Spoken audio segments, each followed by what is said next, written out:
성북동의 트랑레안 저택들이 즐비한 언덕길을 따라 검은색 세단이 미끄러지듯 올라가고 있었고 차 안에는 팽팽한 긴장감이 감돌았다.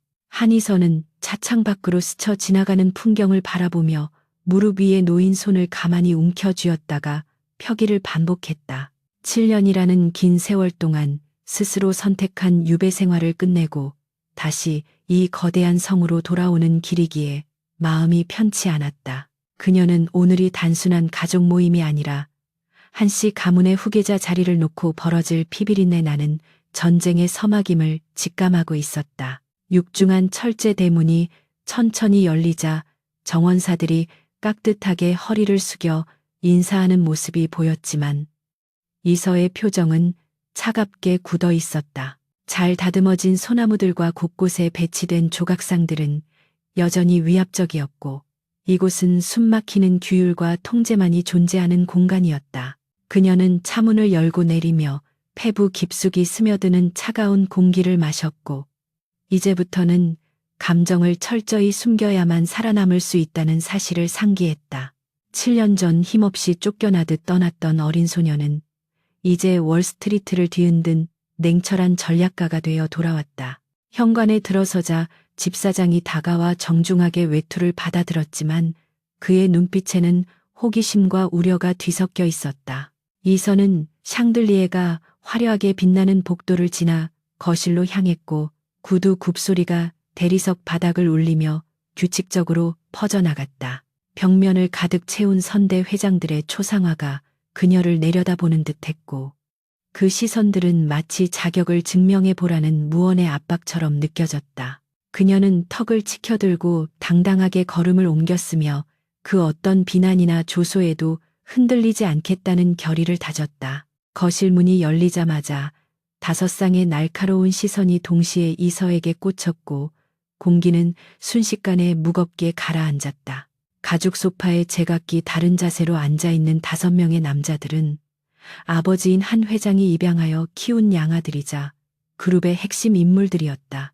그들은 피 한 방울 섞이지 않은 이서가 갑자기 나타나 자신들의 몫을 가로채려 한다는 생각에 적개심을 감추지 않았다. 특히 둘째 오빠인 한준기는 입가에 비릿한 조소를 머금은 채 이서를 위아래로 훑어보며 불쾌한 기색을 드러냈다. 한준기는 테이블 위에 놓인 크리스털 위스키 잔을 만지작거리며 특유의 거만한 목소리로 침묵을 깨뜨렸다. 그는 이서가 해외에서 소꿉장난 같은 투자를 몇 번 성공시켰다는 소문을 들었지만 그것이 그룹 경영과는 차원이 다른 문제라고 믿고 있었다. 준기는 이서가 돌아온 것이 회장님의 노망 때문이라며 비아냥거렸고 옆에 있던 셋째 오빠인 한도윤도 킥킥거리며 동조했다. 그들은 이서가 견디지 못하고 눈물을 보이거나 화를 낼 것이라 기대했지만 그녀는 그저 담담한 표정으로 그들을 응시할 뿐이었다. 이서는 천천히 걸어가 비어있는 1인용 소파에 우아하게 앉았고 흐트러짐 없는 자세로 그들을 마주 보았다. 그녀는 그들의 도발에 반응하는 대신 침착한 목소리로 오랜만에 뵙는다며 가벼운 인사를 건넸지만 그 목소리에는 서리빨 같은 냉기가 서려 있었다. 첫째 오빠인 한성민은 팔짱을 낀 채 묵묵히 그녀를 관찰하고 있었는데 그는 형제들 중 가장 이성적이고 계산적인 인물이었다. 성민은 이서의 눈빛에서 예전에 나약했던 막내 여동생이 아닌 대등한 경쟁자의 기운을 감지하고 경계심을 높였다. 그때 거실 안쪽의 서재문이 열리고 한 회장이 비서실장을 대동한 채 모습을 드러내자 모든 형제들이 일제히 자리에서 일어났다. 한 회장은 7순이 넘은 나이에도 불구하고 강렬한 카리스마를 뿜어내고 있었으며 그의 등장만으로도 좌중을 압도하는 힘이 있었다. 그는 지팡이를 짚고 천천히 걸어와 상석에 앉았고 날카로운 눈빛으로 6명의 자식들을 차례로 훑어보았다. 오늘 이 자리는 단순한 만찬이 아니라 그룹의 미래를 결정지을 중대한 발표가 있을 것이라는 소문이 돌고 있었다. 한 회장은 비서실장에게 눈짓을 보냈고 비서실장은 두툼한 서류 봉투 5개를 테이블 위에 올려놓았다. 봉투 겉면에는 붉은색 도장으로 대회비라는 글자가 선명하게 찍혀 있었고 형제들은 긴장한 표정으로 마른 침을 삼켰다. 회장은 낮고 굵은 목소리로 너희들에게 줄 마지막 기회이자 시험이라고 선언하며 내용을 확인하라고 지시했다.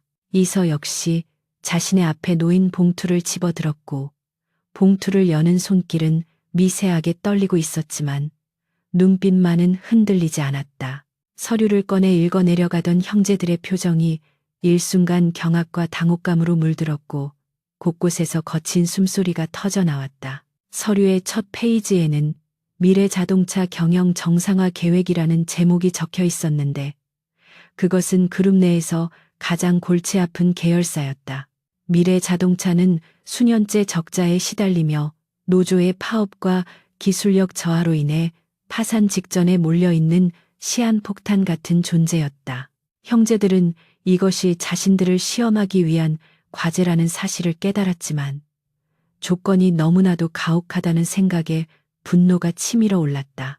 한 회장은 엄숙한 표정으로 너희 6명이 힘을 합쳐 6개월 안에 미래자동차를 흑자로 전환시키라고 명령했다. 더욱 충격적인 조건은 그룹 차원의 자금 지원은 일절 없을 것이며 오로지 너희들의 능력만으로 해결해야 한다는 것이었다. 만약 이 시험을 통과하지 못한다면 전원 상속권을 박탈당할 것이며 성공할 경우 가장 큰 공을 세운 사람에게 그룹 회장직을 물려주겠다고 선언했다. 이것은 사실상 불가능에 가까운 미션이었고 형제들은 회장이 노망이 났거나 자신들을 내치려 한다고 의심했다. 준기는 참지 못하고 자리를 박차고 일어나며 이것은 말도 안 되는 처사라고 강력하게 항의했다. 그는 이미 회생 불가능한 기업을 살려내라는 것은 죽은 사람을 살려내라는 것과 다를 바 없다며 목소리를 높였다. 다른 형제들도 웅성거리며 불만을 토로했지만 한 회장은 눈 하나 깜짝하지 않고 그들을 응시할 뿐이었다. 회장은 너희가 그토록 자랑하는 능력이 진짜라면 쓰러져가는 회사 하나쯤은 살려낼 수 있어야 한다며 차갑게 일갈했다.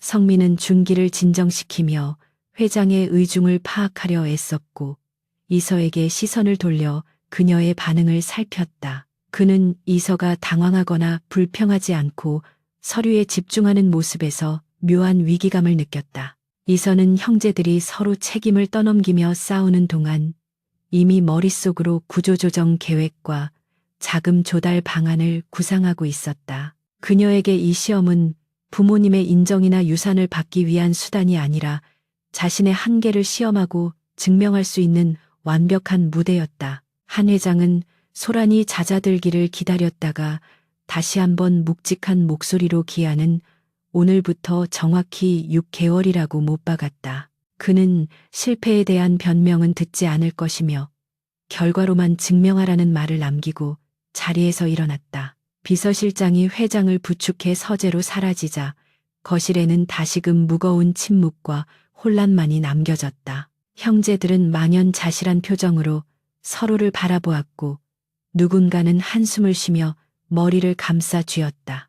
넷째 오빠인 한지우는 평소 말수가 적고 기술적인 분야에만 관심이 있었는데 그조차도 고개를 절레절레 흔들었다. 그는 미래자동차의 공장 설비가 노후화되어 신차 생산이 불가능하다는 점을 지적하며 기술적인 한계를 토로했다. 막내인 한태호는 천재 해커로 불리지만 경영에는 전혀 관심이 없었기에 귀찮은 일에 휘말렸다며 투덜거렸다. 그들은 이 거대한 난관을 어떻게 헤쳐나가야 할지 막막해하며 서로의 탓을 하기 시작했다. 이선은 천천히 서류를 덮고 자리에서 일어나며 싸늘하게 식어버린 커피를 한 모금 마셨다. 그녀는 형제들을 향해 지금 여기서 싸우고 있을 시간이 있다면 차라리 공장으로 달려가 현장을 확인하는 게 낫겠다고 차갑게 말했다. 그녀의 목소리는 크지 않았지만 좌중을 압도하는 힘이 있었고 형제들은 순간적으로 말문이 막혀 그녀를 바라보았다. 이선은 그들의 시선을 피하지 않고 똑바로 응시하며 나는 이 시험을 포기할 생각이 없으니 방해하지 말라고 경고했다. 준기는 기가 막히다는 듯 헛웃음을 터뜨리며 네가 뭘 안다고 나서느냐고 비아냥거렸지만 이서의 눈빛은 흔들리지 않았다. 그녀는 준기에게 당신이 관리하던 계열사들의 실적이 하락세인 이유가 바로 그 오만함 때문이라고 전곡을 찔렀다.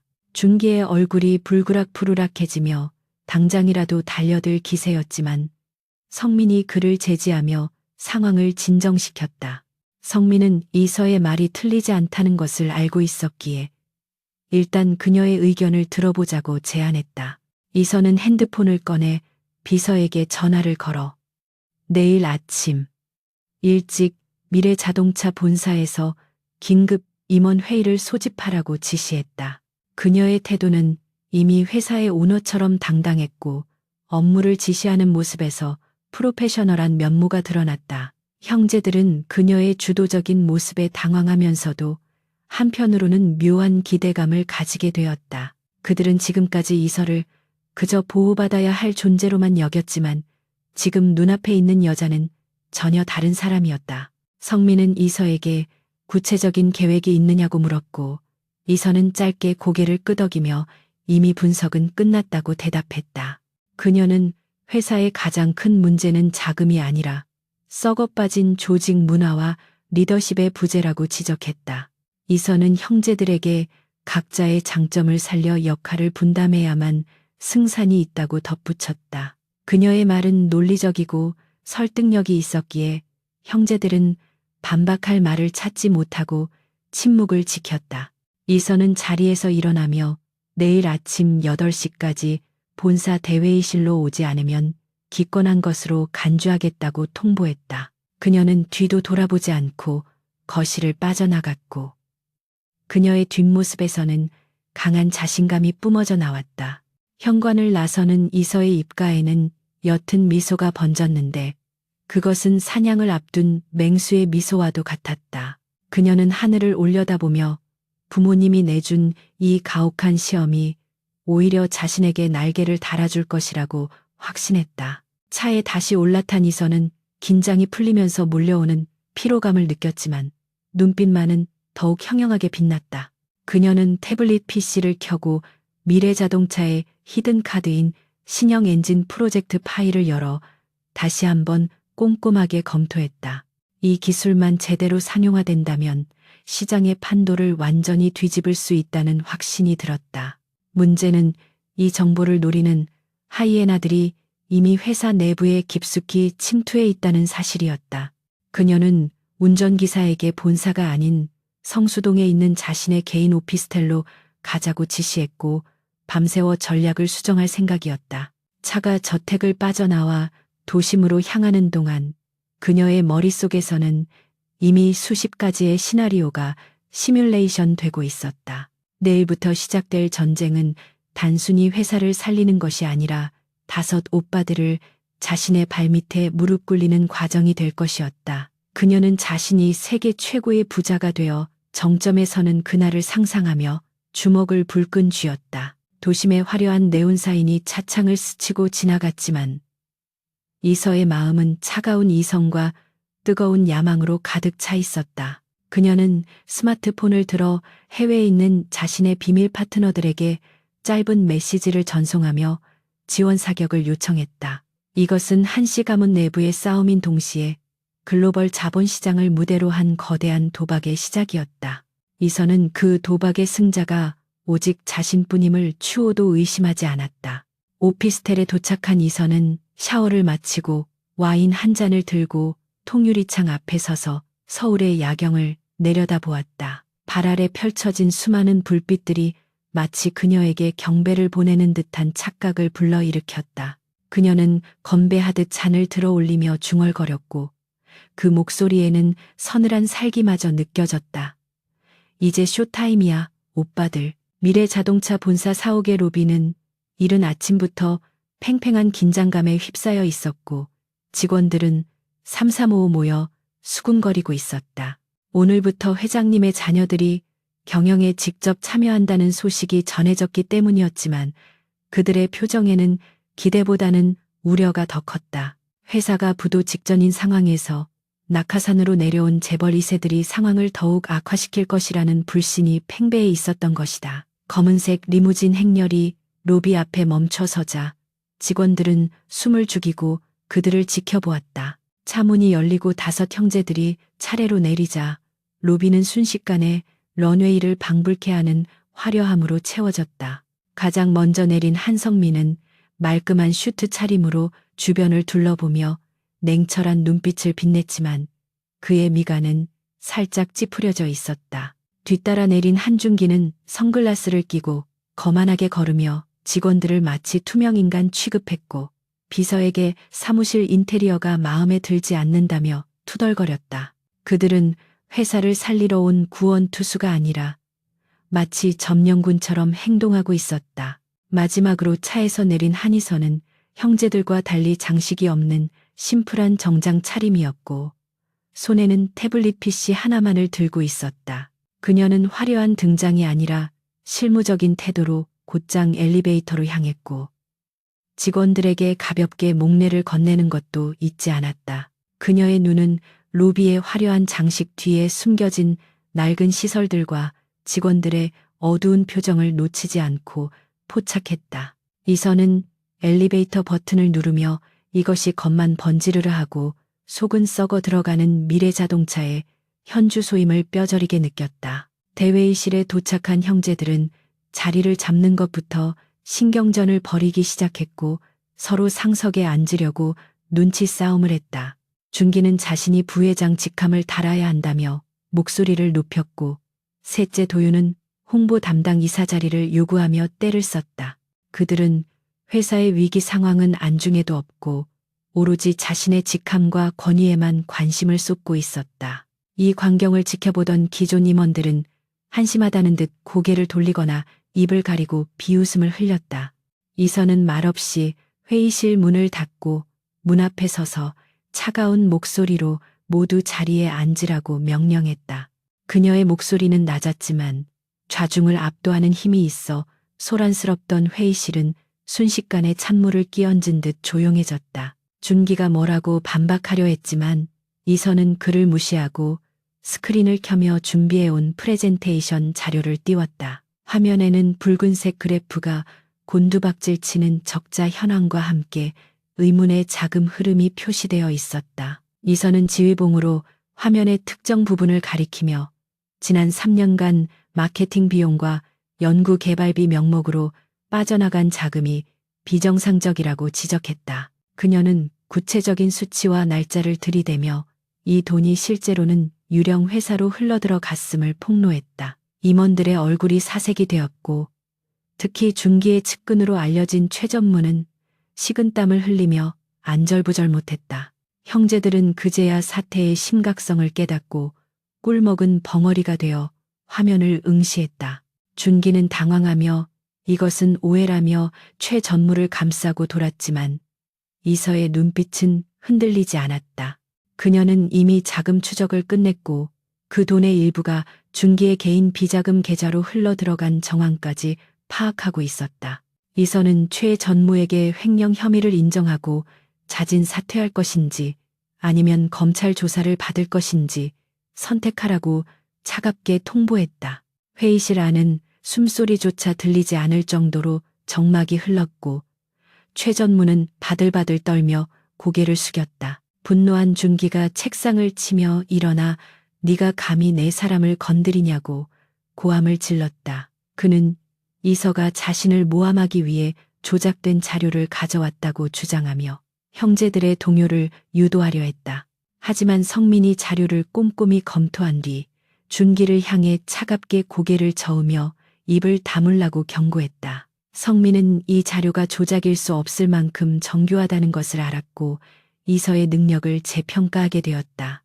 이서는 보안팀을 호출해 최 전무와 그의 동조한 임원 2명을 회의실 밖으로 끌어내라고 지시했다. 끌려나가는 임원들의 비명 소리가 복도에 울려 퍼지자 남은 사람들은 공포에 질려 이서의 눈치를 살폈다.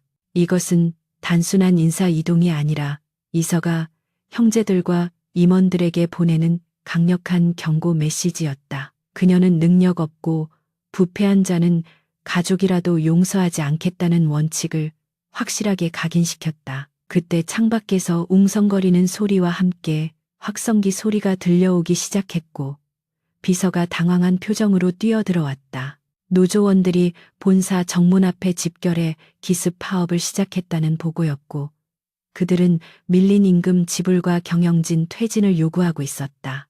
준기는 당장 경찰을 부르라며 길길이 날뛰었고 다른 형제들도 겁을 먹고 뒷문으로 빠져나갈 궁리를 했다. 그들에게 성난 노동자들은 대화의 대상이 아니라 피해야 할 폭도처럼 보였던 것이다. 이선은 자리에서 일어나며 경찰을 부르면 사태만 악화될 뿐이라며 자신이 직접 내려가겠다고 말했다. 형제들은 미쳤냐며 말렸지만 그녀는 이미 결심을 굳힌 듯 단호한 표정으로 회의실을 나섰다. 그녀는 엘리베이터를 타고 1층으로 내려가며 거울을 보고 옷매무새를 다듬었고 심호흡을 하며 마음을 가라앉혔다. 이것은 그녀가 넘어야 할 첫 번째 큰 산이었고 회사의 운명이 걸린 중대차한 순간이었다. 정문 앞은 수백 명의 노동자들이 붉은 띠를 두르고 구호를 외치고 있었고 분위기는 일촉즉발이었다.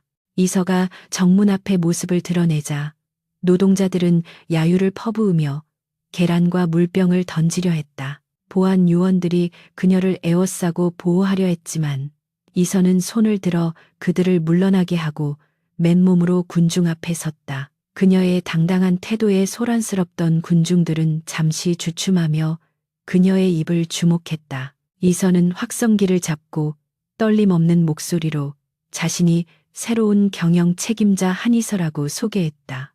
그녀는 변명이나 거짓 약속 대신 고개를 깊이 숙여 지난 경영진의 무능과 부패에 대해 진심으로 사과했다. 그리고 그녀는 방금 횡령을 주도한 임원들을 해고했으며 그들의 자산을 동결 조치했다는 사실을 알렸다. 노동자들은 반신반의하면서도 그녀의 솔직하고 거침없는 행보에 귀를 기울이기 시작했다.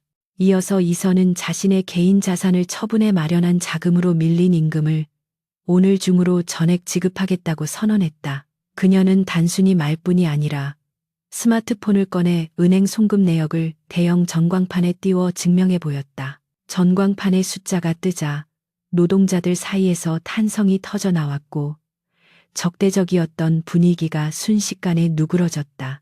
그녀는 또한 자신과 형제들의 급여를 회사가 정상화될 때까지 전액 반납하겠다고 약속했다. 이 광경을 2층 창문으로 지켜보던 형제들은 충격에 휩싸여 말을 잇지 못했다. 그들은 자신들이 무시했던 막내 여동생이 돈으로도 살 수 없는 직원들의 신뢰를 얻어내는 모습을 목격했다. 성민은 씁쓸한 표정으로 자신의 무력함을 인정했고 준기는 분한 듯 입술을 깨물었지만 그녀의 성과를 부정할 수는 없었다.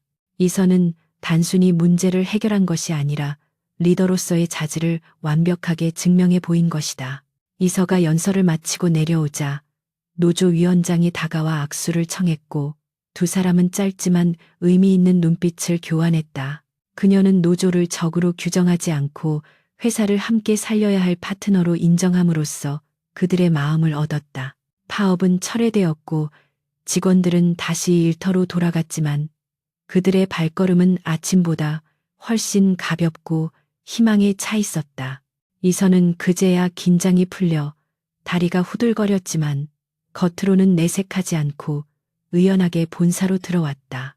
다시 회의실로 돌아온 이서를 맞이하는 공기는 이전과는 완전히 달라져 있었다. 형제들은 더 이상 그녀를 무시하거나 비웃지 못했고 임원들은 그녀의 눈을 피하며 바짝 긴장하고 있었다.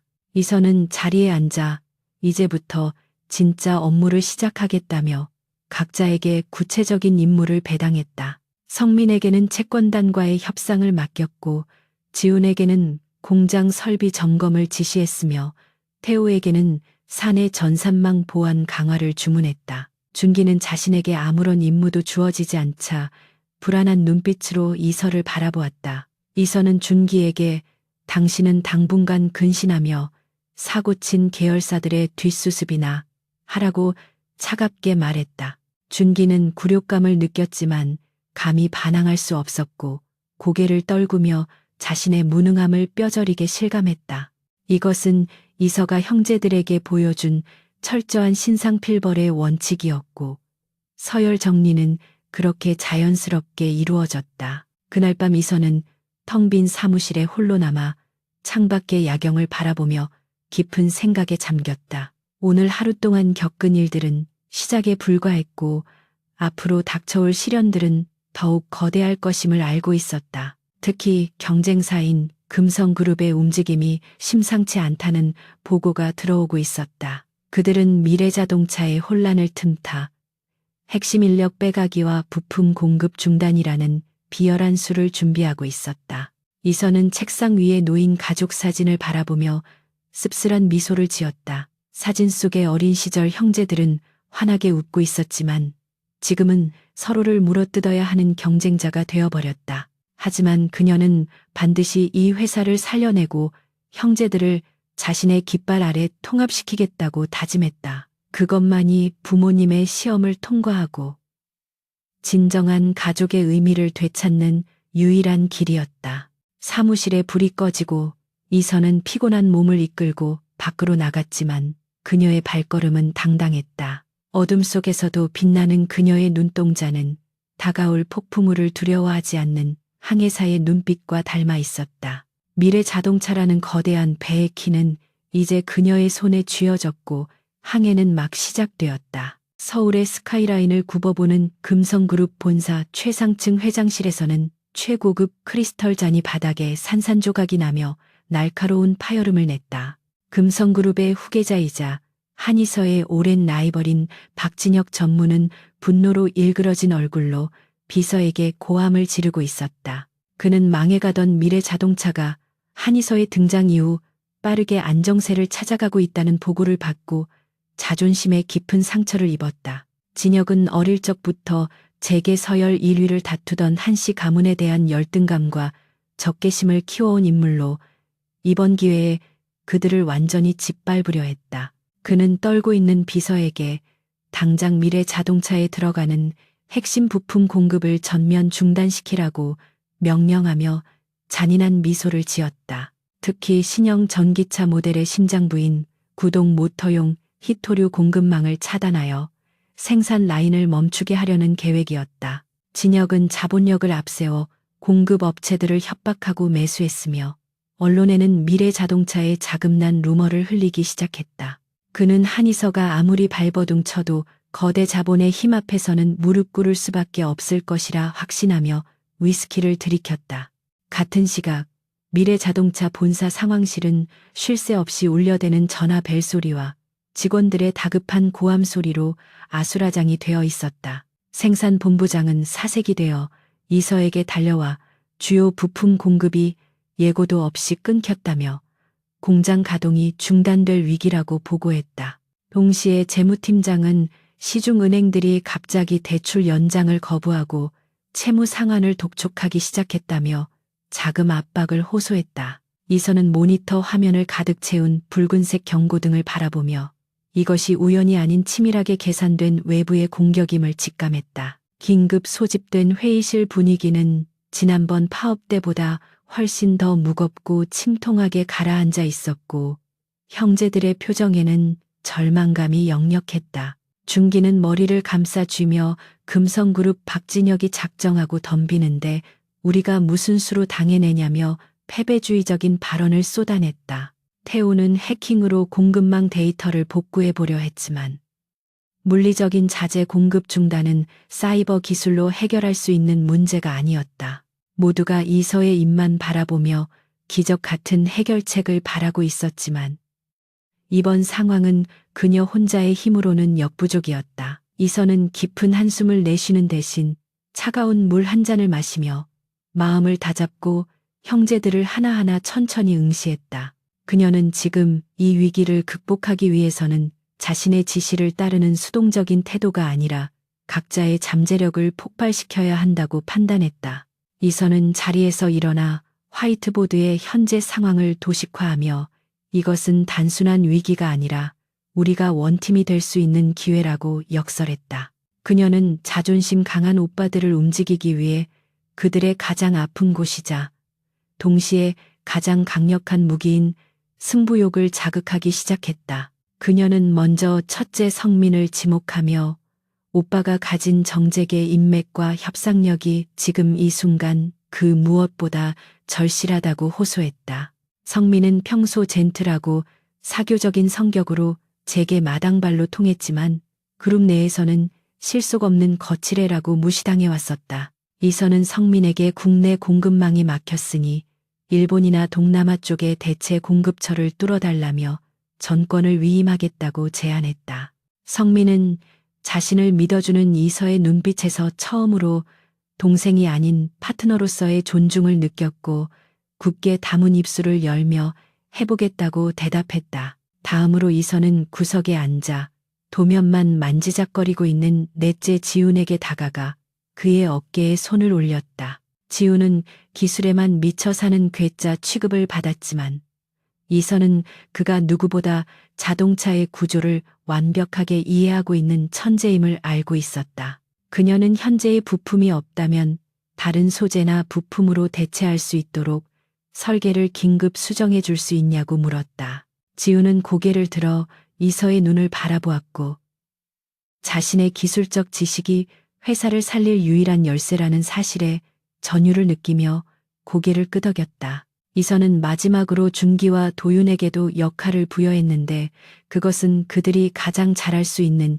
여론전과 내부 단속이었다. 준기에게는 은행권 임원들을 만나 시간을 벌어오라는 임무를 주었고 도윤에게는 언론을 상대하며 악성 루머를 방어하라고 지시했다. 형제들은 처음으로 서로를 비난하지 않고 각자의 위치에서 무엇을 해야 할지 명확하게 인지하게 되었다. 이선은 지금부터 48시간이 골든타임이라며 실패하면 우리는 부모님 볼 면목도 없이 길바닥에 나앉게 될 것이라고 경고했다. 성민은 즉시 공항으로 달려가 일본의 부품업체 회장을 만나기 위해 비행기에 몸을 실었고 기내에서도 쉬지 않고 자료를 검토했다. 그는 평소에 유유자적하던 모습을 버리고 날카로운 비즈니스맨의 눈빛으로 전략을 짰으며 자신의 모든 인맥을 총동원했다. 그는 과거 유학 시절 인연이 있던 일본 기업의 후계자에게 연락해 읍소와 협박을 섞어가며 미팅 약속을 잡아냈다. 성민은 이번에야말로 맏형으로서의 존재감을 증명하고 싶었고 이서에게 짐이 되고 싶지 않다는 강한 의지를 불태웠다. 한편 지훈은 연구소 지하 벙커로 내려가 연구원들을 소집하고 밤샘 작업에 돌입했는데 그곳은 전쟁터와 다를 바 없었다. 그는 기존의 부품을 대체할 수 있는 새로운 합금 비율을 찾기 위해 수백 번의 시뮬레이션을 돌리고 또 돌렸다. 이선은 회장실에 앉아 지시만 내리는 대신 작업복으로 갈아입고 연구소로 내려와 지훈의 곁을 지켰다. 그녀는 밤새워 일하는 오빠와 연구원들에게 커피를 타 나르고 필요한 자재를 직접 챙기며 묵묵히 그들을 서포트했다. 새벽 2시가 넘어가자 지훈은 피로와 스트레스로 인해 손을 떨며 도면을 집어던지려는 충동에 휩싸였다. 그때 이서가 조용히 다가와 떨리는 지훈의 손을 잡아주며 오빠가 만든 엔진 소리가 세상에서 제일 좋았다고 속삭였다. 어린 시절 이서가 지훈이 만든 장난감 자동차를 가지고 놀던 추억을 상기시키자 지훈의 눈시울이 붉어졌다. 그는 다시 펜을 잡았고 이서의 응원에 힘입어 마침내 기존 부품보다 효율은 높으면서 구하기 쉬운 소재를 활용한 혁신적인 설계 변경안을 완성해냈다. 다음 날 아침 성민으로부터 일본의 중견 기업과 긴급 공급 계약을 체결했다는 기적 같은 소식이 전해졌다. 성민은 자존심을 굽히고 상대방 회장 집 앞에서 밤새 기다리는 성의를 보인 끝에 마음을 움직인 것이었다. 지훈 역시 설계 변경에 성공하여 생산 라인을 멈추지 않고도 대체 부품을 바로 투입할 수 있게 되었다고 보고했다. 상황실에 모여있던 직원들은 환호성을 질렀고 이선은 안도의 한숨을 내쉬며 의자 깊숙이 몸을 기댔다. 하지만 아직 안심하기에는 일렀는데 준기가 만나기로 한 은행장들이 금성그룹의 압박으로 만남 자체를 거부하고 있다는 소식이 들려왔기 때문이었다. 자금이 융통되지 않으면 당장 돌아오는 어음을 막을 수 없어 부품을 확보하고도 흑자 도산할 위기였다. 이선은 지친 몸을 이끌고 직접 은행 본점으로 향하려 했으나 그때 사무실 문이 거칠게 열리며 준기가 들어왔다. 그의 옷차림은 헝클어져 있었고 얼굴에는 땀이 비오듯 흘러내리고 있었다. 준기는 거친 숨을 몰아쉬며 가방에서 서류 뭉치를 꺼내 테이블 위에 던지듯 올려놓았다. 그것은 제2금융권과 사모펀드에서 끌어온 긴급자금 융통 확약서였는데 이자율은 높았지만 당장 급한 불을 끄기에는 충분한 금액이었다. 준기는 네가 시키는 행장놈들은 다 썩어서 내 친구 녀석들에게 무릎 꿇고 빌어서 겨우 구해왔다고 투덜거렸다. 비록 방법은 거칠었지만 준기 역시 자신의 방식대로 회사를 위해 발로 뛰었다는 사실에 이선은 가슴 한구석이 뭉클해지는 것을 느꼈다. 도윤 또한 밤새 기자들에게 전화를 돌리고 반박 기사를 내보내며 주가 폭락을 막기 위해 고군분투했다. 그는 자신의 SNS 인플루언서 인맥을 활용해 미래 자동차를 응원하는 챌린지를 시작했고 이것이 대중들의 호응을 얻으며 여론을 반전시키고 있었다. 5남매가 각자의 위치에서 톱니바퀴처럼 맞물려 돌아가자 거대했던 금성그룹의 공격도 서서히 힘을 잃어가기 시작했다. 이것은 한이서 혼자의 승리가 아닌 한씨 가문 형제들이 처음으로 함께 만들어낸 합작품이었다. 박진혁은 자신의 계획이 수포로 돌아가고 미래자동차 공장이 다시 활기차게 돌아간다는 보고를 받고 격분하여 전화기를 집어던졌다. 그는 오합지졸이라고 생각했던 한씨 형제들이 이토록 끈끈하게 뭉칠 줄은 꿈에도 예상하지 못했던 것이다. 진혁은 이대로 물러설 수 없다는 생각에 더욱 악랄하고 비열한 다음 카드를 만지작거렸다. 그것은 바로 대중들의 감정을 자극하여 회사의 도덕성에 치명타를 입힐 수 있는 조작된 사고 뉴스였다. 위기를 넘긴 그날 저녁이서는 형제들을 본사 옥상 정원으로 불러내어 맥주 한 캔씩을 건넸다. 서울의 야경을 배경으로 나란히 선 그들 사이에는 예전의 냉랭함 대신 묘한 유대감이 흐르고 있었다. 성민은 넥타이를 느슨하게 풀며 우리가 꽤 괜찮은 팀인 것 같지 않냐며 멋쩍게 웃었고 지훈도 캔을 부딪히며 동의했다. 준기는 여전히 툴툴거렸지만 맥주를 받아 마시는 그의 표정은 한결 부드러워져 있었다. 이선은 형제들에게 고맙다는 말을 전하며 부모님이 왜 우리에게 이런 시험을 주셨는지 조금은 알 것 같다고 말했다.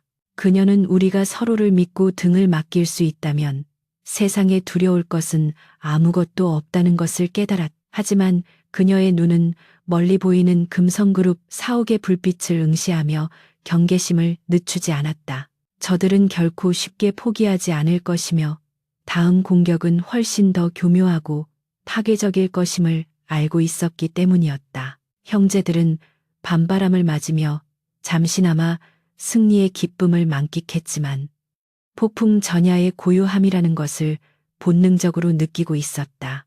태호가 태블릿을 보다가 안색이 변하며 이서에게 화면을 보여주었는데 거기에는 실시간 검색어 1위에 오른 충격적인 뉴스가 있었다. 미래 자동차의 차량 결함으로 인한 일가족 사망 사고라는 자극적인 헤드라인이 뜨고 있었다. 형제들의 웃음소리가 뚝 끊기고 옥상에는 다시금 차가운 침묵이 내려앉았다. 이선은 화면을 응시하며 입술을 꽉 깨물었고 이것이 박진혁의 마지막 발악임을 직감했다. 그녀는 흔들리는 형제들을 향해 단호한 목소리로 이제부터가 진짜 전쟁이라며 각오를 다지라고 말했다. 이서의 눈동자 속에서 타오르는 분노와 투지는 그 어느 때보다 강렬하게 빛나고 있었다. 미래 자동차의 사옥은 흡사 폭격을 맞은 전장과도 같았고 쉴 새 없이 울려대는 전화 벨소리와 팩스 소리가 직원들의 비명처럼 들려왔다. 실시간 검색어를 장악한 미래 자동차 살인기계라는 자극적인 문구는 주가를 곤두박질치게 만들었고 환불을 요구하는 고객들의 항의가 빗발쳤다. 형제들은 상황실에 모여 앉아 참담한 표정으로 뉴스 화면을 응시하고 있었는데 화면 속 앵커는 사고 차량이 브레이크 결함으로 인해 가드레일을 들이받았다고 보도하고 있었다. 준기는 입술을 물어뜯으며 당장 홍보팀을 풀어 기사를 막으라고 고함을 쳤지만 이미 엎질러진 물이었다. 성민은 창백한 얼굴로 주요 주주들이 긴급 이사회를 소집했다고 보고했고 그들이 이번 사태의 책임을 물어 경영진 전원 사퇴를 요구할 것이라고 덧붙였다. 형제들은 공포에 질려 서로를 쳐다보았고 누군가는 도망칠 궁리를, 누군가는 책임을 회피할 변명거리를 찾느라 분주했다. 그들은 지금까지 돈으로 문제를 해결하는 방식에 익숙해져 있었기에 여론이라는 거대한 파도 앞에서는 속수무책이었다. 하지만 이선은 팔짱을 낀 채 흔들림 없는 눈빛으로 사고 현장의 사진들을 확대해보며 무언가를 찾고 있었다. 이선은 준기의 제안처럼 돈으로 언론을 매수하거나 사고를 은폐하려는 시도는 오히려 우리 스스로 무덤을 파는 짓이라고 단호하게 말했다. 그녀는 지금 대중들이 분노하는 이유는 사고 그 자체보다 대기업이 진실을 숨기려 한다는 의심 때문이라고 지적했다. 이선은 내일 아침 9시에 기자회견을 열어 모든 데이터를 투명하게 공개하고 정면 돌파하겠다고 선언했다. 형제들은 기어이 회사를 망하게 작정했냐며 펄쩍 뛰었지만 이서의 결단은 이미 확고부동했다.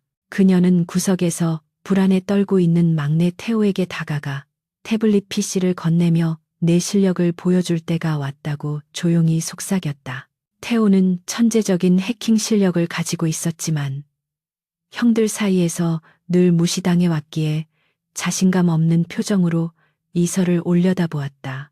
이서는 사고 차량의 블랙박스 영상이 사고 직전 끊겨 있다는 점이 수상하다며 사라진 데이터를 복구하고 사고 배후를 추적하라고 지시했다. 태호는 이서의 신뢰 어린 눈빛에 용기를 얻어 떨리는 손으로 키보드 위에 손을 올렸다. 밤이 깊어갈수록 상황실의 공기는 무겁게 가라앉았고 형제들은 초조함에 피가 마르는 듯한 고통을 느끼며 시간을 확인했다. 지우는 기술팀과 함께 사고 차량의 잔해를 분석하며 기계적인 결함이 없다는 것을 증명할 데이터를 수집하느라 땀범벅이 되어 있었다. 이선은 기자회견 예상 질문 리스트를 작성하며 묵묵히 형제들의 멘탈을 관리했고 틈틈이 태호의 작업 상황을 체크했다. 새벽 3시가 넘어갈 무렵 태호의 모니터 화면에 복잡한 코드들이 춤을 추듯 흘러가더니 마침내 복구 완료라는 메시지가 떴다. 태호는 환호성을 지르며 자리에서 벌떡 일어났고 졸고 있던 형제들도 놀라서 깨어나 그의 모니터 앞으로 몰려들었다. 복구된 영상에는 충격적인 진실이 담겨 있었는데 사고 운전자가 주행 중 브레이크를 밟지 않고 오히려 가속 페달을 밟으며 핸들을 꺾는 모습이 선명하게 찍혀 있었다. 더욱이 태호가 해킹한 운전자의 통화 기록에는 사고 직전 금성그룹 계열사 명의의 대포폰과 통화한 내역이 남아 있었다. 이것은 명백한 자작극이자 경쟁사가 사주한 청부 사고였음이 드러나는 순간이었다. 이선은 증거 자료를 확보하자마자 기자회견 준비를 서둘렀고 형제들에게 각자의 역할을 분담시키며 전열을 재정비했다. 그녀는 이 사실을 지금 당장 터뜨리지 않고 기자회견장에서 극적인 효과를 노려 반격할 계획을 세웠다. 형제들은 이서의 치밀한 전략에 혀를 내두르며 그녀가 단순한 경영자가 아니라 타고난 승부사임을 인정할 수밖에 없었다.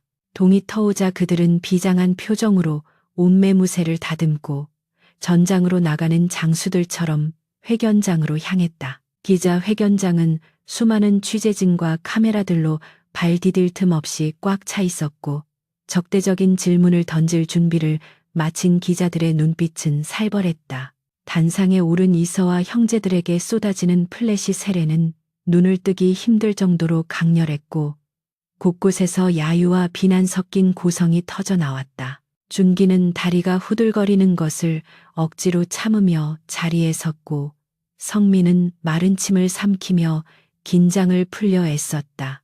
이선은 마이크 앞에 서서 깊은 숨을 들이마신 뒤 차분하고 명료한 목소리로 입을 열었다.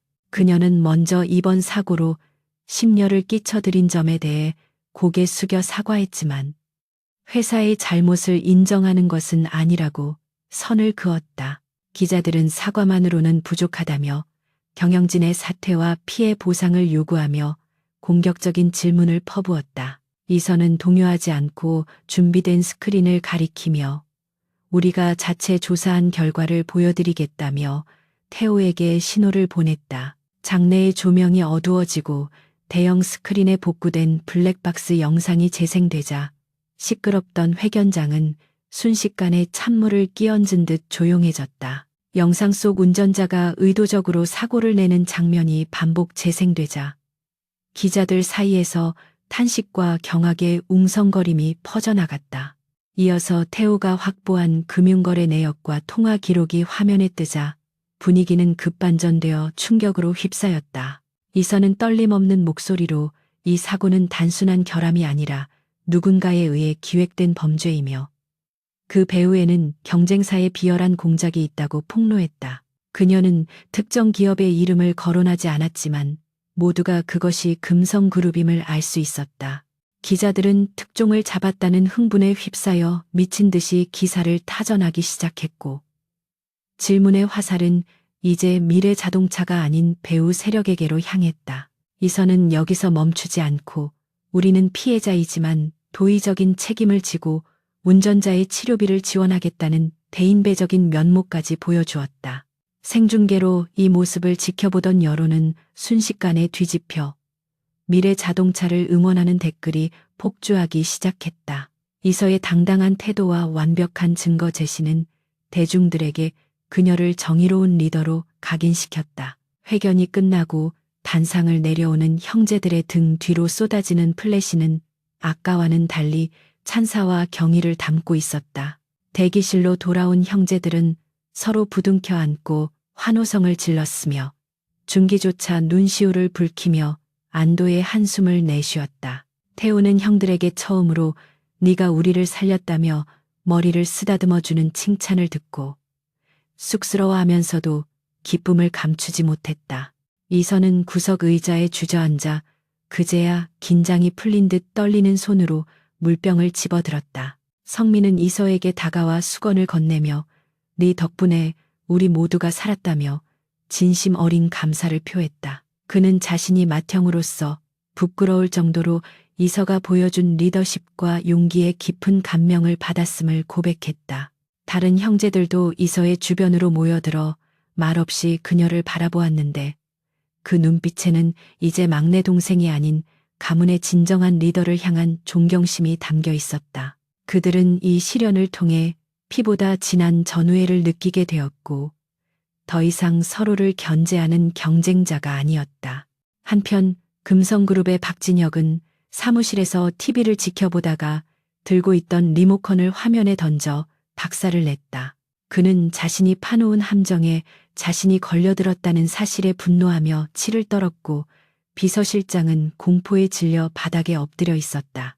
검찰과 경찰이 금성그룹에 대한 수사를 착수한다는 속보가 뜨자 진혁의 얼굴은 흑빛으로 변해갔다. 이서가 쏘아올린 반격의 화살은 정확히 진혁의 심장을 겨누고 있었고 그는 이제 방어자가 되어야만 했다. 이 사건을 계기로 미래 자동차의 이미지는 정직한 기업, 기술력을 갖춘 기업으로 쇄신되었고 주문량이 폭발적으로 늘어났다. 공장은 24시간 풀가동 체제에 들어갔고 직원들은 회사를 살렸다는 자부심에 넘쳐 활기차게 일했다.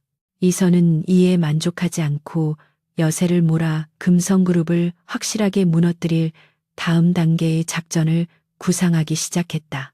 그녀는 단순히 방어에 성공한 것에 그치지 않고 공격으로 전환하여 시장의 판도를 완전히 바꿀 생각이었다.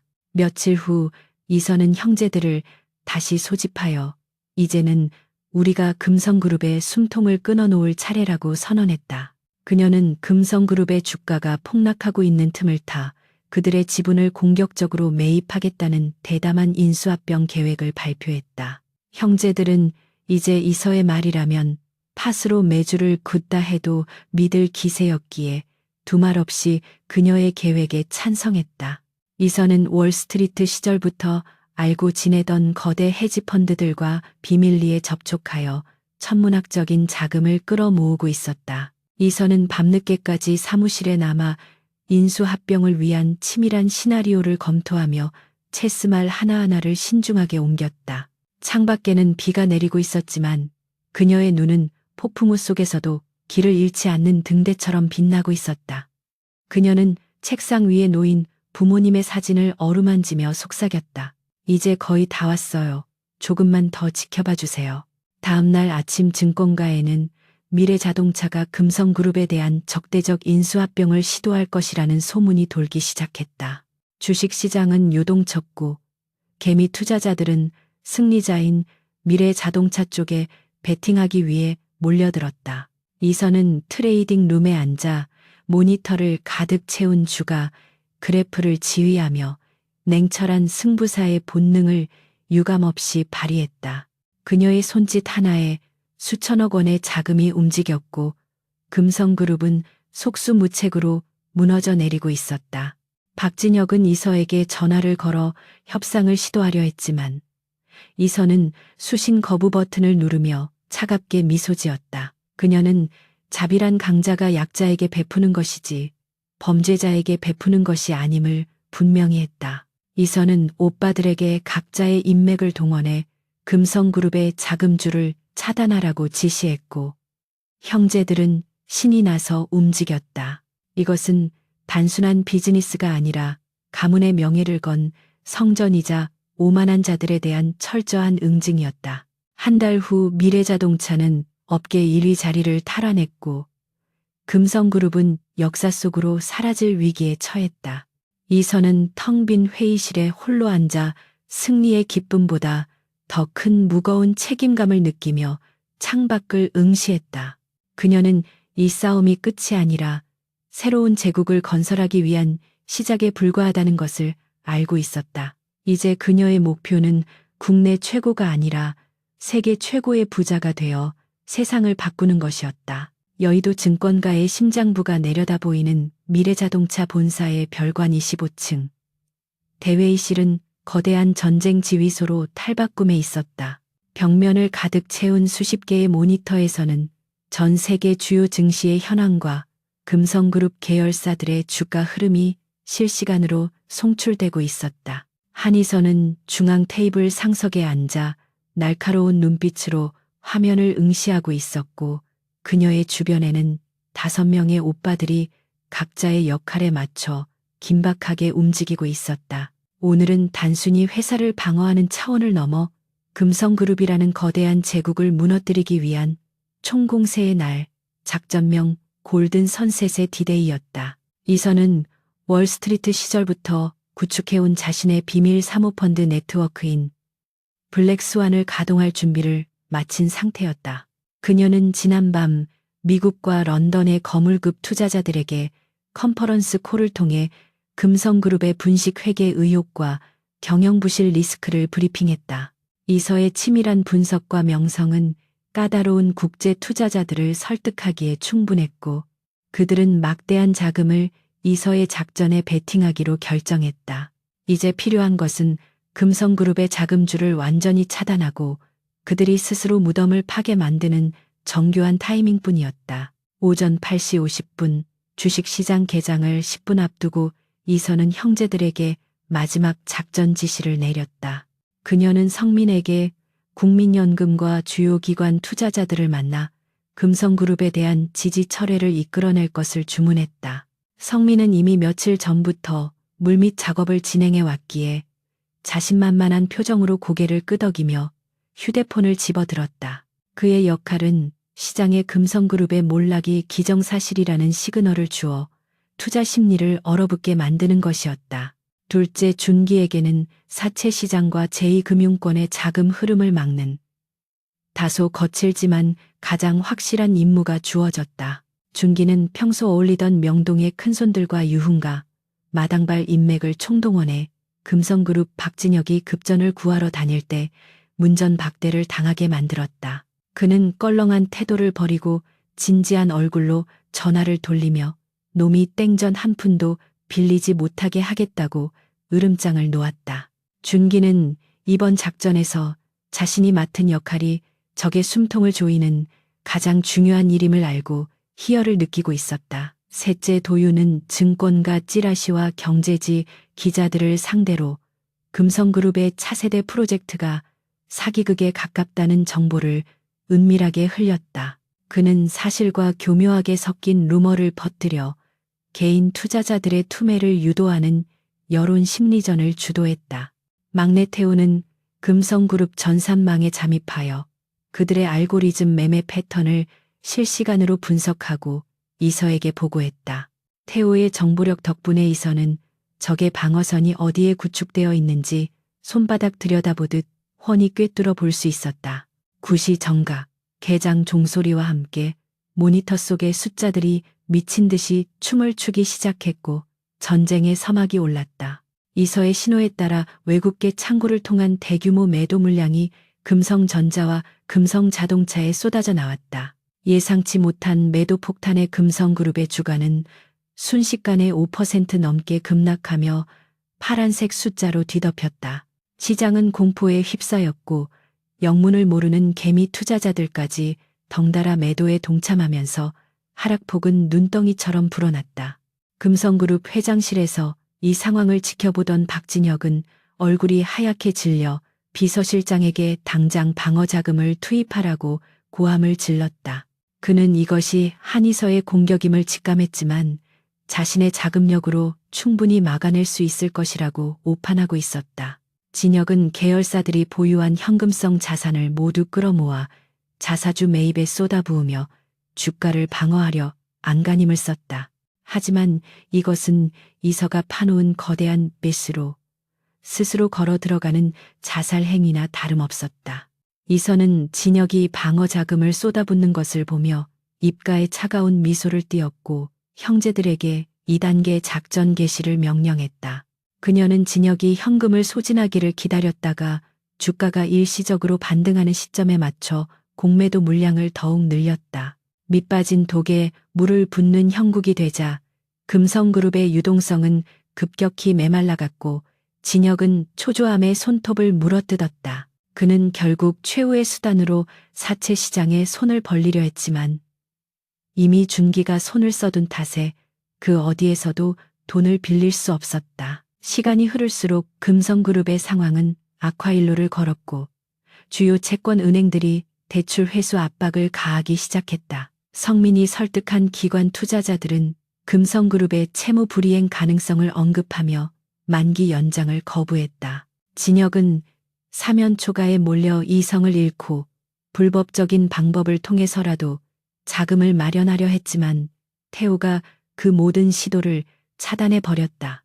태우는 진혁의 비자금 계좌가 움직이는 정황을 포착하고 즉시 금융당국에 익명으로 제보하여 자금줄을 완전히 동결시켜 버렸다. 오후장이 시작되자 이서는 이제 적을 살려둘지 죽일지 결정해야 할 순간이 왔음을 직감했다. 그녀는 단순히 금성그룹을 망하게 하는 것이 아니라 그들을 헐값에 인수하여 미래자동차의 부품 공급망과 기술력을 흡수할 계획이었다. 이서는 형제들에게 이제부터는 매도 포지션을 청산하고 금성그룹의 지분을 공격적으로 매수하라고 지시를 바꿨다. 바닥을 모르고 추락하던 금성그룹의 주식을 미래자동차가 싹쓸이하기 시작하자 시장은 또 한 번 충격에 빠졌다. 지우는 금성그룹이 보유한 알짜배기 특허 기술 목록을 이서에게 전달하며 반드시 확보해야 할 기술들을 체크해 주었다. 이서는 지훈의 조언에 따라 기술력이 집중된 핵심 계열사들을 타깃으로 삼아 지분 매집에 집중했다. 이것은 철저하게 계산된 사냥이었고 맹수가 사냥감의 목덜미를 정확하게 무는 것과 같은 형국이었다. 한때 대한민국 재계를 호령하던 금성그룹은 하루아침에 분해되어 미래자동차의 먹잇감으로 전락하고 있었다. 장마감이 임박했을 때 금성그룹의 경영권 방어선은 완전히 무너졌고 이선은 사실상 최대 주주의 지위를 확보하게 되었다. 박진혁은 자신의 사무실 바닥에 주저앉아 멍하니 허공을 응시하고 있었고 그의 곁에는 깨진 술병만이 뒹굴고 있었다. 그는 자신의 오만함과 무능력이 가문을 몰락시켰다는 사실을 받아들이지 못하고 현실을 부정하며 괴로워했다. 반면 미래자동차 상황실은 환호성 대신 팽팽한 긴장감이 흐르고 있었는데 그것은 승리의 무게감이 얼마나 무거운지를 실감했기 때문이었다. 이선은 지친 기색이 역력한 오빠들을 둘러보며 수고했다는 짧은 말로 그들의 노고를 치하했다. 형제들은 서로의 얼굴을 바라보며 우리가 해냈다는 사실의 전율을 느꼈고 이서에 대한 경외심을 다시 한번 확인했다. 성민은 이서에게 다가와 정말 대단하다며 너는 우리가 감히 상상조차 못할 그림을 그리고 있었다고 고백했다. 준기 역시 쑥스러운 듯 코를 문지르며 네가 내 동생이라서 다행이라며 처음으로 진심을 내비쳤다. 장이 마감되고 뉴스는 미래 자동차의 금성그룹 인수 소식을 긴급 속보로 타전하기 시작했다. 언론은 한이설을 재계의 잔다르크, 월스트리트의 여제라고 칭송하며 그녀의 리더십을 대서특필했다. 하지만 이선은 인터뷰 요청을 모두 거절하고 조용히 사무실을 빠져나와 아버지 한 회장이 있는 본가로 향했다. 그녀는 이 승리를 부모님께 가장 먼저 보고하고 싶었고 이제는 인정받을 자격이 충분하다고 생각했다. 저녁 노을이 붉게 물든 성북동 저택의 정원은 여전히 고요하고 위험 있는 모습을 유지하고 있었다. 이서와 형제들이 저택에 도착했을 때 집사장은 평소보다 훨씬 더 깍듯한 태도로 그들을 맞이했다. 거실에는 한 회장과 어머니가 기다리고 있었는데 두 분의 표정은 예전처럼 엄격하지 않고 묘하게 부드러워져 있었다. 이선은 부모님 앞에 서서 미래 자동차의 정상화와 금성그룹 인수보고서를 테이블 위에 올려놓았다. 한 회장은 보고서를 펴보지도 않고 지팡이를 짚고 일어나 자식들을 하나하나 눈에 담았다. 그는 이서에게 다가와 어깨를 두드리며 잘했다는 짧은 한마디를 건넸지만 그 말 속에는 천마디의 칭찬보다 더 큰 무게가 실려 있었다. 어머니는 눈물을 글썽이며 너희들이 서로 돕고 의지하는 모습을 보니 이제 죽어도 여한이 없다고 말했다. 형제들은 부모님의 인정에 벅차오르는 감동을 느꼈고 지난 6개월간의 고생이 눈 녹듯 사라지는 기분이었다. 하지만 한 회장은 다시 자리에 앉으며 아직 축배를 들기에는 이르다며 마지막 과제가 남았다고 선언했다. 형제들은 긴장하며 회장의 입을 주목했고 이서 역시 의아한 표정으로 아버지를 바라보았다. 회장은 너희가 이룬 성과는 훌륭하지만 진정한 후계자는 단순히 돈을 잘 버는 사람이 아니라고 말했다.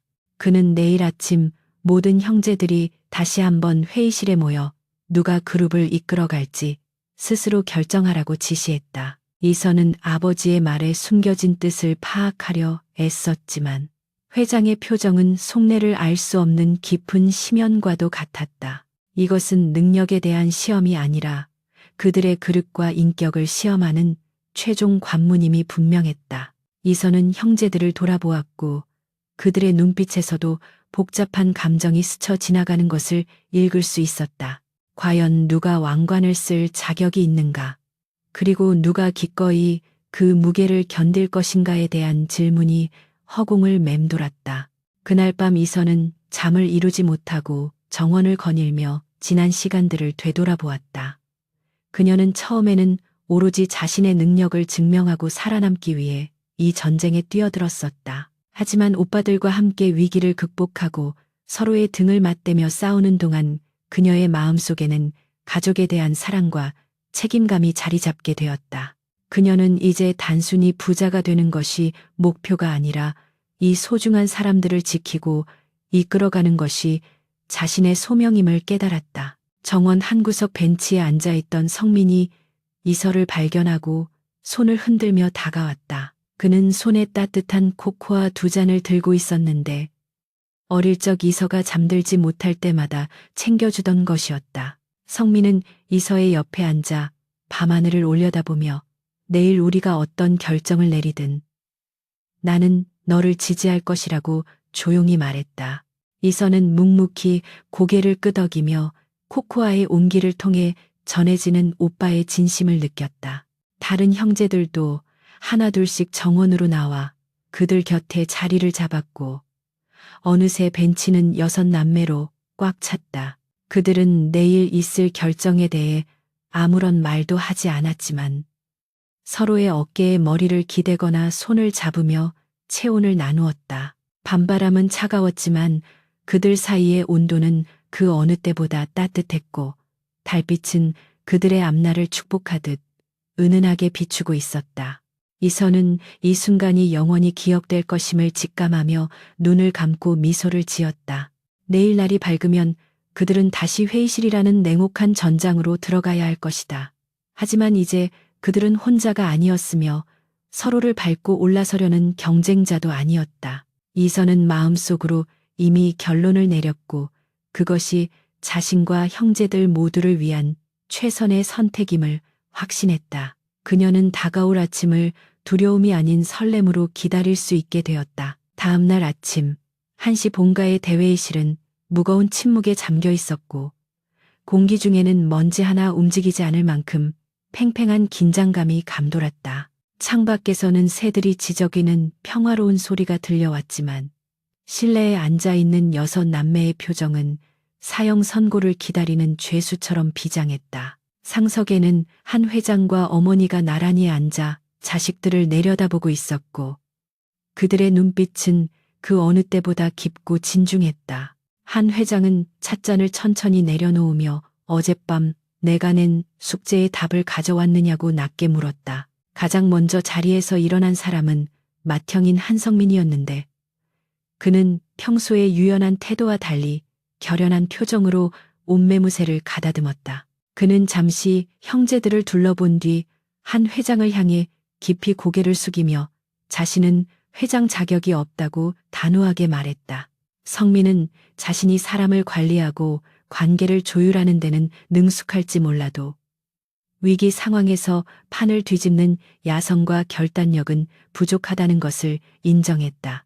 그는 지난 6개월간 이서가 보여준 통찰력과 리더십이야말로 그룹을 이끌어갈 유일한 대안이라며 동생을 추천했다. 성민의 발언이 끝나자마자 둘째 한준기가 헛기침을 하며 자리에서 일어났는데 그의 얼굴은 붉게 상기되어 있었다. 준기는 평생 이서를 무시하고 괴롭혔던 자신의 과오를 솔직하게 고백하며 부끄러움에 고개를 들지 못했다. 그는 자신이 눈앞의 이익과 자존심에 눈이 멀어 회사를 망칠 뻔했지만 이서가 자신을 구해주고 기회를 주었다고 말했다. 준기는 자신의 오만함을 깨트려준 이서만이 이 거대한 제국을 부패하지 않게 지킬 수 있는 적임자라며 성민의 의견에 동의했다. 셋째, 도유는 특유의 장난기를 싹 거두고 진지한 목소리로 자신은 대중의 시선을 끄는 광대 노릇은 잘하지만 경영의 본질을 꿰뚫는 눈은 없다고 자평했다. 그는 이서가 보여준 진정성 있는 소통과 위기 관리 능력이 가문의 이미지를 쇄신하는 데 결정적인 역할을 했다고 칭송했다.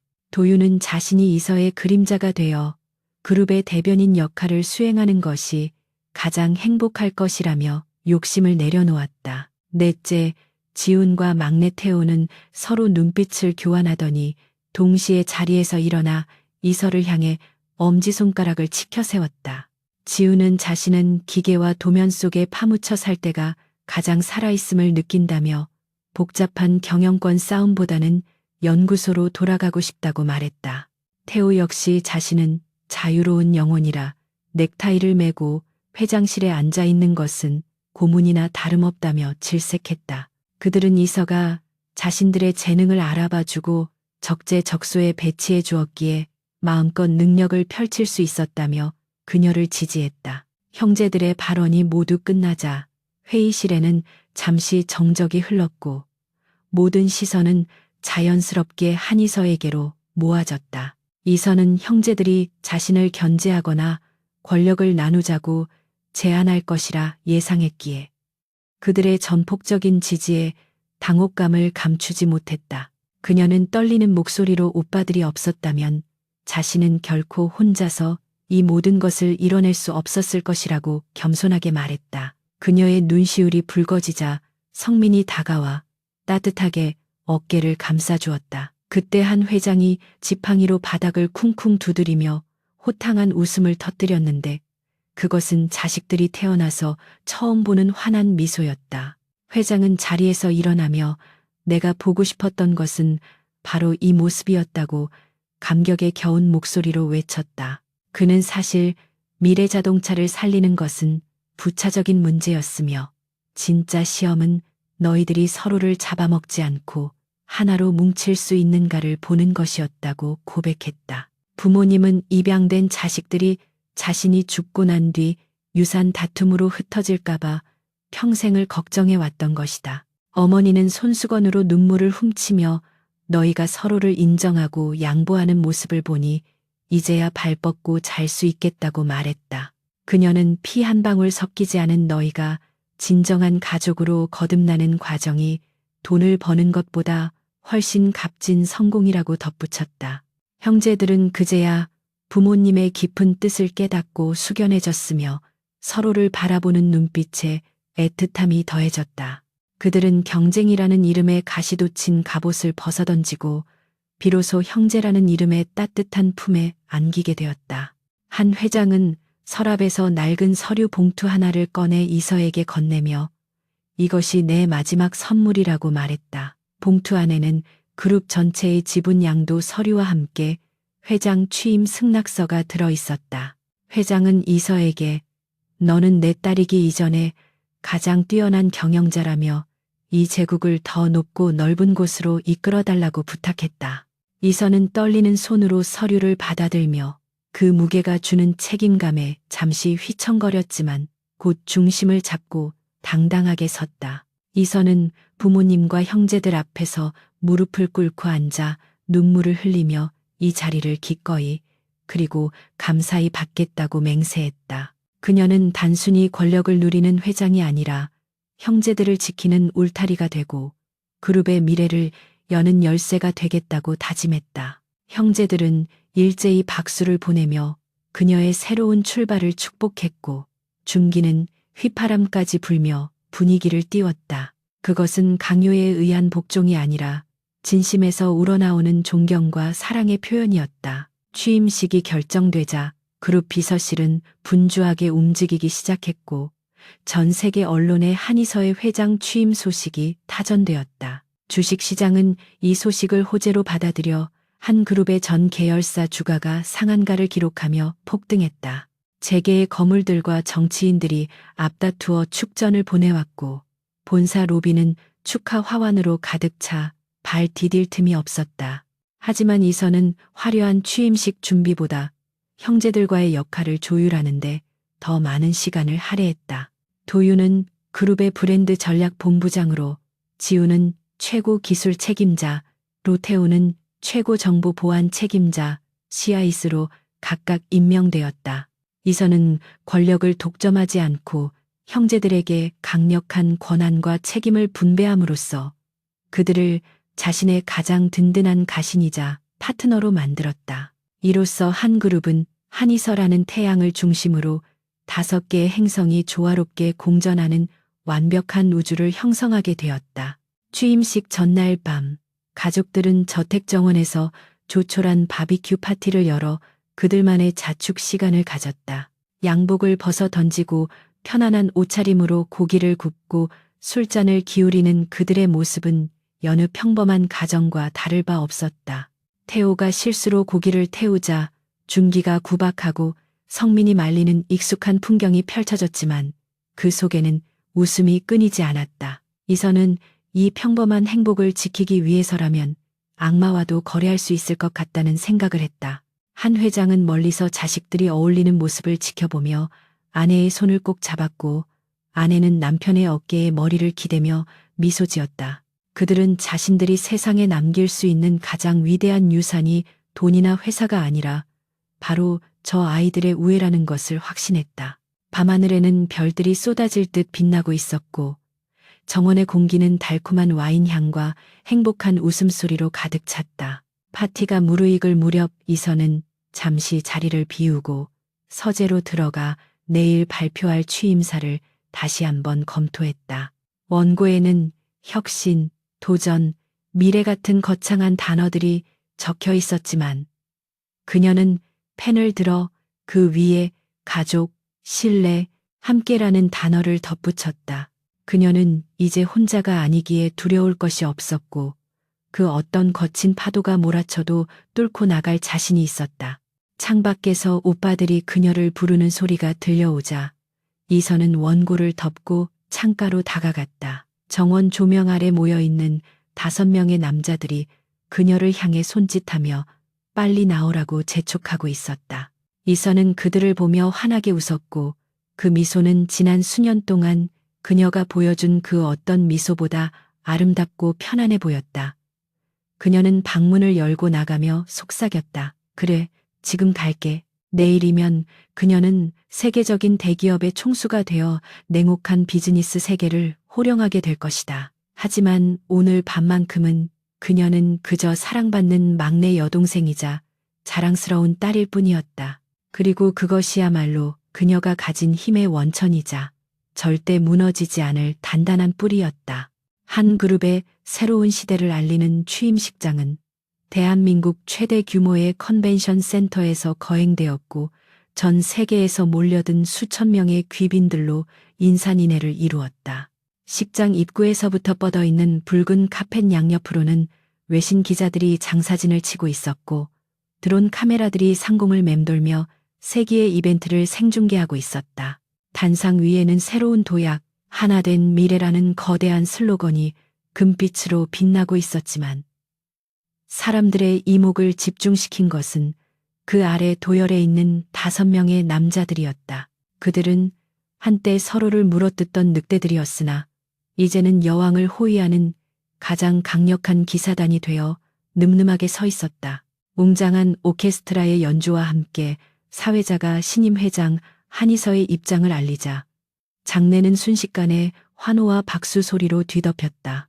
이선은 화려한 드레스 대신 절제된 라인의 흰색 정장을 입고 등장했는데 그것은 순수함과 냉철함을 동시에 상징하는 듯했다. 그녀가 단상으로 걸어가는 걸음걸이마다 자신감이 묻어났고 그녀의 뒤를 따르는 그림자조차 위험 있어 보였다.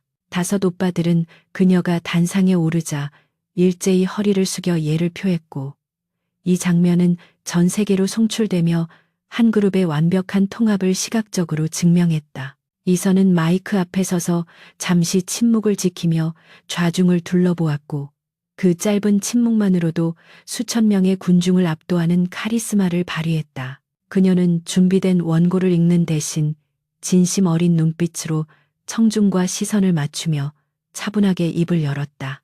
그녀는 과거의 분열과 시련을 숨기지 않고 언급하며 그 고통이 오늘날 우리를 더 단단하게 만든 용광로가 되었음을 역설했다. 이서의 연설은 화려한 미사여구는 없었지만 듣는 이들의 가슴을 울리는 진정성이 있었고 곳곳에서 눈시울을 붉히는 사람들이 보였다. 취임식이 끝나고 본격적인 경영이 시작되자 이선은 마치 기다렸다는 듯이 글로벌 시장을 향한 광폭 행보를 보이기 시작했다. 그녀는 기존의 자동차 산업을 넘어 항공, 우주, 바이오, 인공지능을 아우르는 거대한 미래산업 생태계를 구축하겠다는 청사진을 제시했다. 세상은 그녀의 계획이 너무 무모하다고 우려했지만 이서에게는 불가능을 현실로 만드는 5개의 엔진이 장착되어 있었다. 부회장 한성민은 특유의 친화력과 외교수를 무기로 국경을 넘나들며 각국 정부와 까다로운 규제 문제를 해결해 나갔다. 그는 아프리카와 남미의 자원 부국들을 직접 방문해 대통령들과 담판을 짓고 희귀 광물 독점, 공급권을 따내는 쾌거를 이루었다. 성민이 깔아놓은 외교적 카펫 위를 이서해 비즈니스 군단이 거침없이 질주할 수 있었고 그룹의 영토는 날이 갈수록 확장되었다. 감사실장 한준기의 활약 또한 눈부셨는데 그는 과거 방탕하게 살았던 경험을 역으로 이용하여 내부의 비리를 귀신같이 찾아냈다. 그는 접대비 명목으로 새어나가는 돈이나 하청업체와의 유착관계를 냄새만 맡고도 알아차려 부패한 임직원들을 줄줄이 쇠고랑을 차게 만들었다. 직원들은 그를 저승사자라고 부르며 두려워했지만 그 덕분에 한 그룹은 창사 이래 가장 투명하고 깨끗한 조직 문화를 갖추게 되었다. 준기는 가끔 이서에게 업무 보고를 하며 내가 이렇게 유능할 줄 몰랐다며 으스대곤 했다. 브랜드 전략을 맡은 한도윤은 한 그룹의 이미지를 차가운 재벌에서 세상을 바꾸는 혁신가로 탈바꿈시키는 데 성공했다. 그는 감각적인 광고 캠페인과 진정성 있는 사회 공헌 활동을 기획하여 전 세계 젊은이들이 가장 입사하고 싶어하는 기업 1위로 만들었다. 특히 그가 기획한 친환경 에너지 프로젝트 다큐멘터리는 국제 영화제에서 상을 받으며 기업의 브랜드 가치를 천문학적으로 끌어올렸다. 도윤은 이제 연예인보다 더 유명한 경영인이 되어 그룹의 얼굴 역할을 톡톡히 해냈다. 기술 총괄 지훈과 보안 총괄 태우는 연구소 깊은 곳에서 세상에 없던 기술들을 쏟아내며 경쟁사들을 압도했다. 지훈이 개발한 차세대 고체 배터리와 자율 주행 시스템은 업계의 표준을 5년 이상 앞당겼다는 평가를 받았다. 태호는 이 모든 기술이 외부로 유출되지 않도록 철통 같은 사이버 보안망을 구축했고, 동시에 인공지능 비서 시스템을 상용화하여 그룹의 모든 업무 프로세스를 자동화했다. 두 천재의 합작품은 한 그룹을 단순한 제조 기업이 아닌 기술 제국으로 진화시켰다.